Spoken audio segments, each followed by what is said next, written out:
আসসালামু আলাইকুম কাসেম আরজন, কেমন আছেন সবাই? আজকে আমরা এমন একটা জিনিস সম্পর্কে জানবো যেটা আমরা সচরাচর সকলেই আক্রান্ত হয়ে থাকি। সেটা হচ্ছে টাইফয়েড জ্বর। আপনি কি জানেন বিশ্বে প্রতি বছর প্রায় কোটি মানুষ আক্রান্ত হয় এই টাইফয়েড জ্বরে? বাংলাদেশেও এটি একটি বড় স্বাস্থ্য সমস্যা।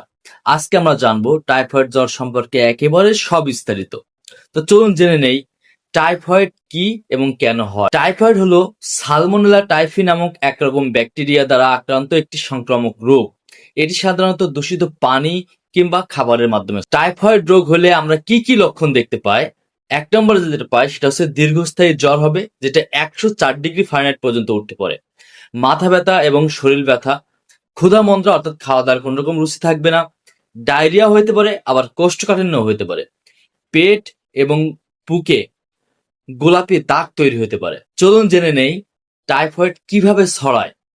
টাইফয়েড জ্বর ছড়ায় যখন আমরা অপরিষ্কার পানি পান করি, দূষিত রাস্তার খাবার খাই, অথবা আক্রান্ত ব্যক্তির সংস্পর্শে আসি। এভাবে কিন্তু টাইফয়েড ছড়ায়। প্রাথমিক চিকিৎসা: টাইফয়েডের চিকিৎসায় ডাক্তাররা সাধারণত অ্যান্টিবায়োটিক প্রেসক্রাইব করে। পুরো কোর্স শেষ করা খুবই জরুরি, না হলে রোগ বারবার ফিরে আসতে পারে। চলুন জেনে নেই কিভাবে আমরা টাইফয়েড প্রতিরোধ করতে পারি।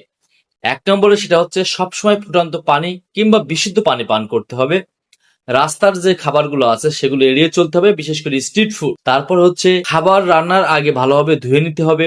টিকা, টাইফয়েড ভ্যাকসিন নিতে পারেন প্রতিরোধের জন্য। আমরা টাইফয়েড ভ্যাকসিন এখন কিন্তু আমরা নিতে পারি। তারপরে যেটা আছে, এখন যেটা বলতেছি সেটা হচ্ছে সতর্ক থাকুন, সুস্থ থাকুন।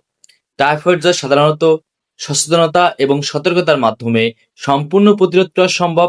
স্বাস্থ্যই সম্পদ, নিজে সচেতন হন, অন্যকে সচেতন করুন। তো ভিডিওটা যদি কারো ভালো লাগে থাকে শেয়ার করে দিন, লাইক করেন, কমেন্ট করেন। আমার এই যে ফেসবুক পেজ এবং আমার ইউটিউব চ্যানেল, এগুলোকে আপনারা সাবস্ক্রাইব এবং লাইক করতে পারেন। থ্যাংক ইউ, ধন্যবাদ। পরবর্তীতে আমাদের ভিডিও চলে আসবে ম্যালেরিয়া জ্বর সম্পর্কে। আল্লাহ হাফেজ।